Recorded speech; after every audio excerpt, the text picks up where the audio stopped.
Rechacé pagar la cuota, y algo vino a buscarme en mi parcela. Soy Javier. Tengo 34 años. Vivo en Santa María Tulpetlac, un pueblito pegado a Ecatepec. Desde que era niño trabajé la tierra con mi papá, y ahora tengo unos pequeños lotes familiares donde sembramos calabaza, jitomate y algo de cilantro. En ese tiempo, hace cosa de 3 meses, mi vida era bastante simple. Me levantaba a las 4 de la mañana, tomaba café con mi esposa mientras se oía el canto de los gallos, y antes del amanecer ya estaba regando el surco. Nunca me imaginé que algo tan feo podía pasarnos, porque uno cree que el miedo vive en las calles grandes, no entre surcos y zanjas. Todo empezó un martes a mediodía, cuando unos tipos llegaron en una camioneta vieja, roja, sin placas. Se bajaron 3 hombres con camisa arremangada y gorras negras. Uno de ellos mascaba un palillo como si fuera dueño del lugar. Yo estaba recogiendo unas cajas con calabacines para llevar a la central de abastos al día siguiente. Se acercaron sin saludar, sin nada, directo a decirme que a partir de ese momento tenía que cooperar si quería seguir vendiendo allá, que era una cuota por seguridad, así dijeron, con una sonrisa torcida. Yo solo sentía el corazón martillarme el pecho. Les respondí que no, que apenas me alcanzaba para pagar a los muchachos que me ayudan y para llevar algo decente a la casa. El del palillo se me quedó mirando fijo. Tenía un lunar casi pegado al ojo derecho, grandote, de esos que no se olvidan. Me dijo que no era una invitación, era un aviso. Luego se subieron a la camioneta y se fueron levantando polvo. Me quedé ahí parado, con un sudor frío bajándome por la espalda, aunque hacía sol, pensando si había hecho bien o si acababa de firmar algo peor que mi ruina. Esa noche casi no dormí. Cada ruido me ponía de pie, con la garganta seca, sosteniendo una lámpara vieja que tenía junto a la cama. Mi esposa me pedía que tratara de calmarme, pero ¿cómo iba a calmarme si ya sabía lo que pasaba en otros pueblos? Al día siguiente fui a la parcela como siempre, intentando convencerme de que quizá había sido pura amenaza para asustarme. Pero el viernes, cuando volví después de vender en la central, encontré la puerta de mi casa abierta. El pestillo estaba roto, la madera astillada, y un olor raro, como a químicos, me pegó en la nariz apenas entré. Dentro estaba todo revuelto, la mesa volteada, las sillas tiradas, cajones abiertos con ropa en el suelo, como si hubieran estado buscando algo. Pero lo peor no estaba ahí, sino afuera. Cuando salí para revisar el huerto, me encontré con una imagen que todavía me retuerce el estómago. Algunas matas de jitomate estaban completamente negras, marchitas, como si les hubieran echado ácido o algún veneno fuerte. La tierra alrededor estaba húmeda, pero olía agrio, a podrido, a muerte. Me agaché y toqué un tallo que se quebró como papel viejo. Sentí un temblor recorrerme entero.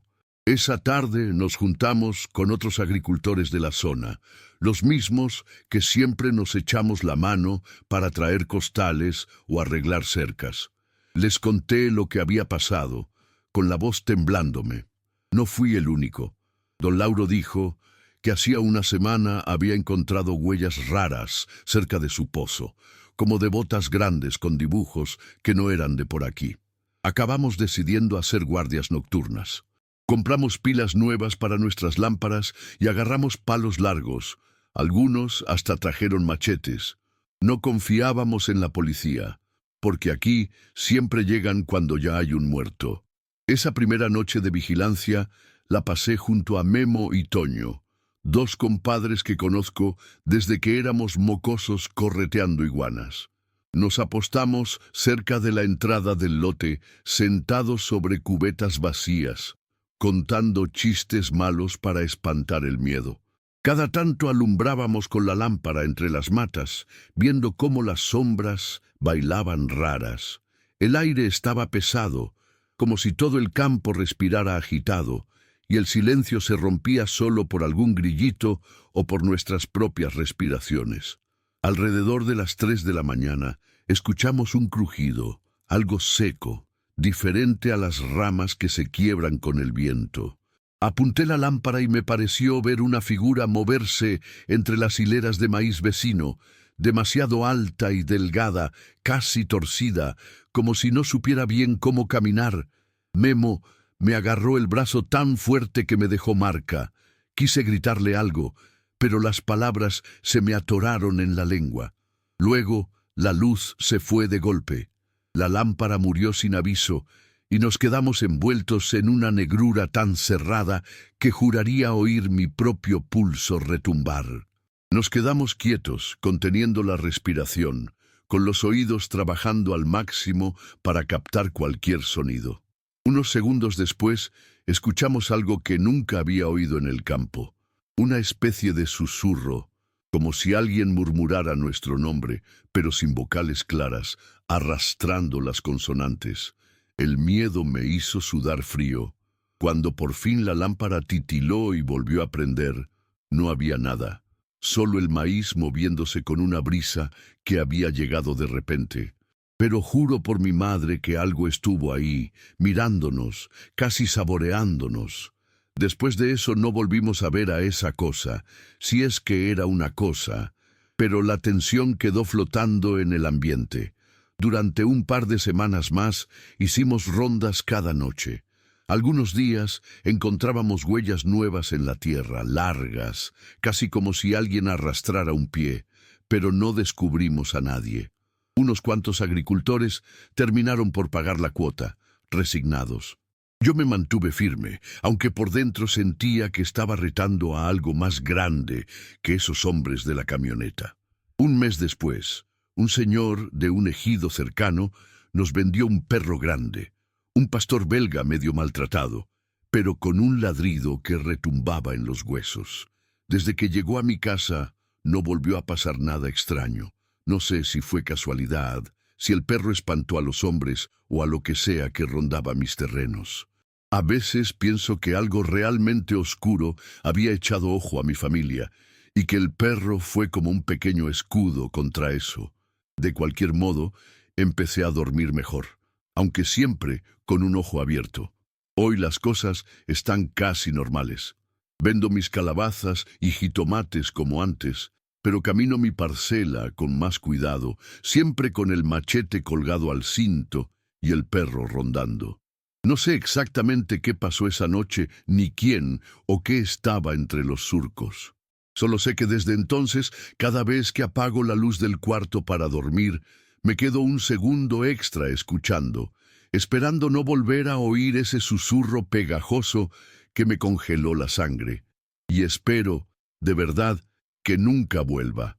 Ganar o perder, pero nunca solo. Lo que descubrí al lanzarme para regidor en Ecatepec. Me llamo Roberto, tengo 42 años, y durante casi toda mi vida he sido lo que llaman un líder social en el Valle de Aragón, en Ecatepec.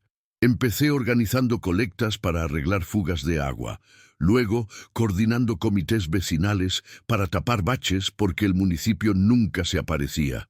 Mi esposa solía decir que yo no podía ver un problema sin querer resolverlo. Hace cosa de un año, varios vecinos me animaron a lanzarme como candidato a regidor. Decían que alguien que sí conociera la colonia debía estar en el cabildo. Al principio, la idea me entusiasmó. Pensaba en arreglar de verdad las calles, en meter mano al alumbrado que siempre fallaba, pero no tenía idea del mundo en el que me iba a meter. Arrancamos la campaña con lo poco que teníamos. Lonas modestas, redes sociales, caminatas tocando puertas. Todo muy barrio, muy cercano, que era lo que a mí me gustaba. Pero en menos de un mes, mi coordinador, un tipo llamado Chucho que conocía desde hacía un par de años por las gestiones de mercados, empezó a traer dinero. Mucho más del que yo creía posible. Compramos más lonas, hicimos eventos con botargas y música. Me decía que eran donaciones de comerciantes que querían un cambio. Al principio no dudé. ¿Quién no quiere alumbrado, patrullas, agua constante? Un día cualquiera, un miércoles que parecía tan normal como cualquier otro, fui a una fondita después de repartir volantes. Mientras esperaba mi caldo de gallina, vi entrar a Chucho. Venía sudando, con la camisa medio desabotonada, y se sentó frente a mí con una sonrisa nerviosa.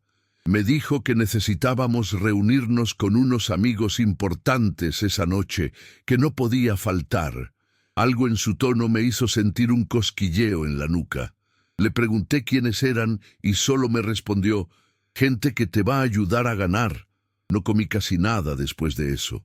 La sopa se enfrió y me la sirvieron igual, pero yo ya tenía un nudo en la panza.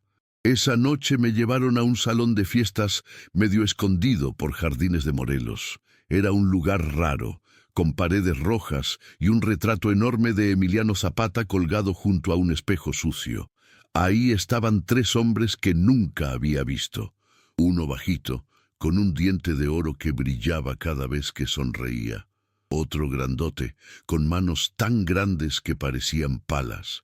Y el último, un tipo flaco con traje gris, ojos chiquitos y una cicatriz larga desde la ceja hasta la mandíbula. Me ofrecieron cerveza y hablaron de oportunidades, de seguir avanzando juntos. Yo solo asentía, sudando, deseando salir de ahí cuanto antes. A partir de esa noche, todo cambió. Chucho me mandaba mensajes a todas horas, diciendo que había que seguir el plan, que ellos ya estaban invirtiendo mucho y que mi triunfo era prácticamente seguro. Yo empecé a perder el sueño. Mi esposa notó que despertaba varias veces en la madrugada, empapado en sudor. Me preguntaba qué pasaba, y yo le mentía con cualquier cosa, que era estrés, que la campaña era pesada, pero la verdad es que tenía miedo. Sentía que había abierto una puerta que no podía cerrar.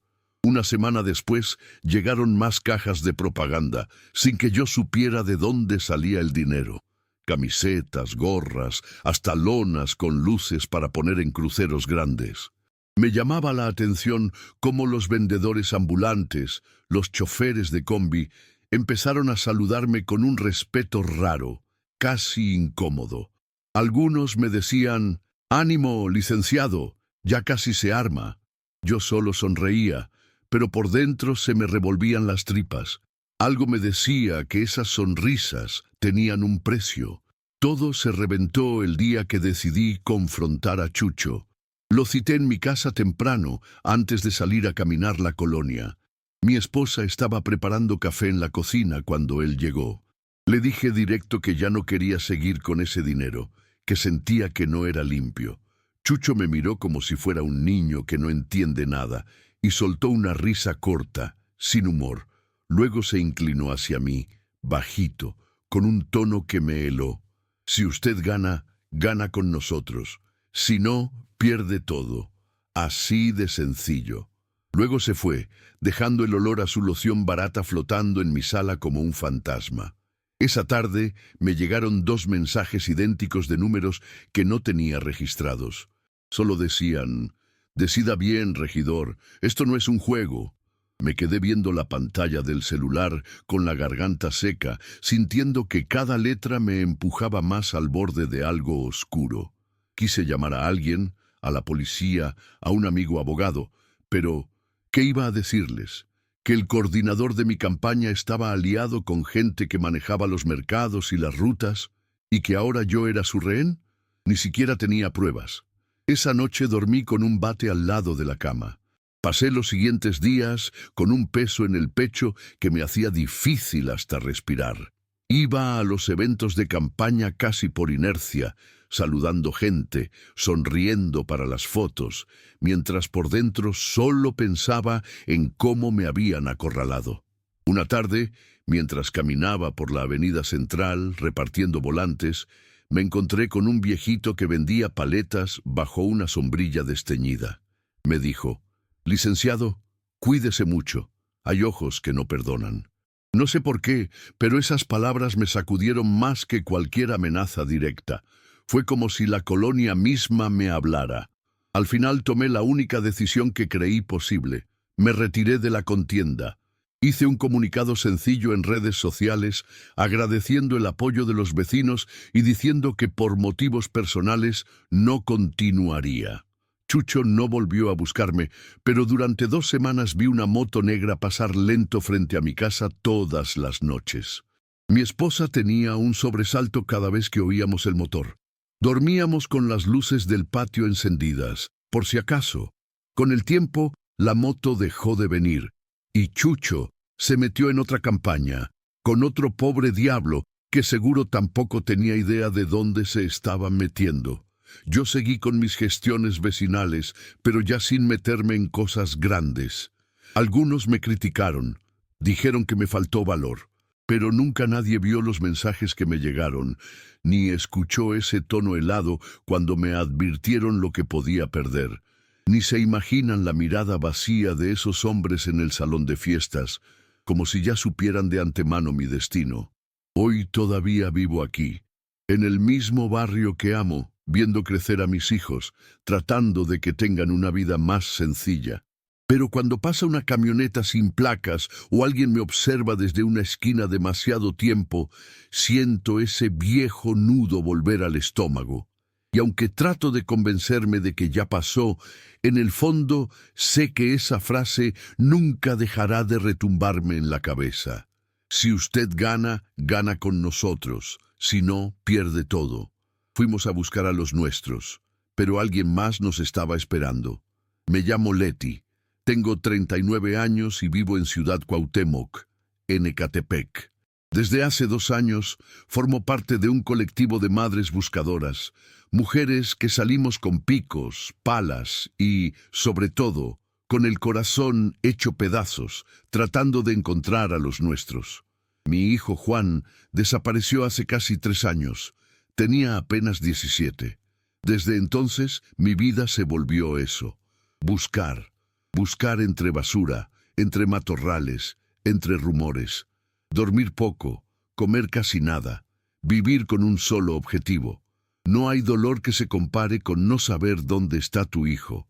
Hace un mes, un domingo que había empezado normal, con café de olla y el canto de un gallito que mi vecina cría, recibí un mensaje anónimo. Venía de un número raro, sin foto de perfil. Decía: atrás de la obra abandonada por Aves México hay tierra removida. No vayan solas. Me quedé leyendo esas palabras en la pantalla como si pesaran 1 tonelada. Compartí el mensaje en el grupo del colectivo. A los pocos minutos ya estábamos organizando ir. Esas cosas no se pueden ignorar. Cada posible pista puede ser el final de la incertidumbre o el principio de algo peor. Quedamos de vernos al día siguiente temprano.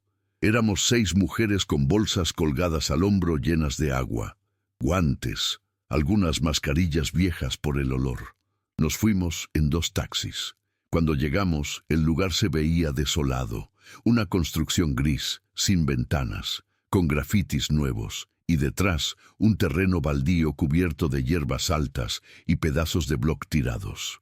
El cielo estaba nublado, de ese gris sucio que parece presagio. Nos bajamos con nuestras palas y empezamos a caminar despacio, grabando con los celulares por si acaso. Al principio solo oíamos el crujir seco de nuestras botas sobre tierra quebrada. Entre bromas nerviosas y miradas a todas partes, llegamos a un punto donde el pasto estaba visiblemente aplastado, como si hubieran arrastrado algo pesado. Fue entonces cuando tuve esa sensación extraña, como un picor en la nuca, un impulso involuntario de voltear. Al mirar hacia la obra abandonada, me pareció ver algo moverse detrás de una columna rota, como un reflejo. Me obligué a ignorarlo, pensando que era mi mente jugándome malas pasadas, pero pronto todas íbamos a entender que no estábamos solas. Empezamos a cavar con cuidado, haciendo pequeños agujeros aquí y allá, tanteando la tierra con varillas largas. El suelo estaba más blando en algunas partes, como si alguien ya hubiera removido ahí. Yo tenía el corazón latiéndome en la garganta. Las manos me temblaban tanto que apenas podía sostener la pala. Cada vez que sacaba un poco de tierra, esperaba encontrar algo que confirmara mis peores miedos, o que me diera al menos la triste paz de saber dónde estaba mi hijo. Una de las compañeras, Miriam, empezó a rezar bajito, con los ojos clavados en el suelo. Fue entonces que escuché un clic muy leve, como el sonido de una cámara de celular al empezar a grabar. Me di la vuelta y vi a un tipo parado a unos 20 metros, casi escondido detrás de un montón de escombros. Vestía camisa negra y jeans claros, pero lo que más me impresionó fue su sonrisa. Amplia, torcida, como si estuviera disfrutando de un chiste privado. Tenía un celular apuntándonos, grabando descaradamente.